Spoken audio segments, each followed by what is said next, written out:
Même si elles semblent étonnées, ce sont bien ces chèvres angora qui attisent la curiosité. Recueil héberge un des 2 élevages du département, labellisé Mohair des fermes de France. Il n'y en a qu'une centaine dans le pays. J'ai choisi ce système d'élevage-là parce que ce que je trouve très agréable, c'est qu'on peut garder nos animaux du début à la fin. En fait, elles naissent à la maison, nos chèvres, elles meurent à la maison. Il n'y a pas de sélection à faire, que ce soit mâle, femelle, tout le monde fait de la laine. Parce que leur laine est quand même très précieuse. C'est une laine qu'on appelle le mohair, qui est très douce, très chaude et très légère en fait. Au total, une trentaine de chèvres sont tondues 2 fois dans l'année, en février et en août. Ce mohair, la laine produite, est ensuite transformée par la coopérative des éleveurs de chèvres angora. Puis, une fois que ma laine a été transformée, donc elle me revient en produit fini. Donc en gants, en chaussettes, en pelote si moi je veux tricoter.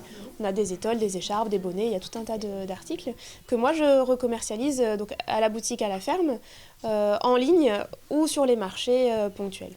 des moments utiles pour renseigner les clients sur l'origine des produits vendus. C'est important aussi d'expliquer aux gens que l'animal est bien élevé, bien traité, ils voient vraiment l'origine de la matière et ça donne vraiment un plus à cette matière très précieuse.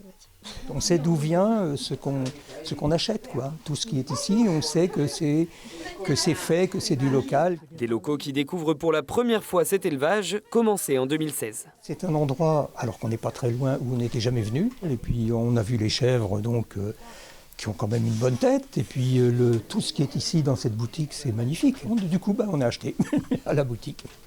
Une boutique ouverte à la demande. Charlotte Golupo ne vit pas exclusivement de cette passion. Il lui faudrait pour cela avoir une centaine de chèvres, loin de l'esprit familial de cet élevage qu'elle apprécie suffisamment.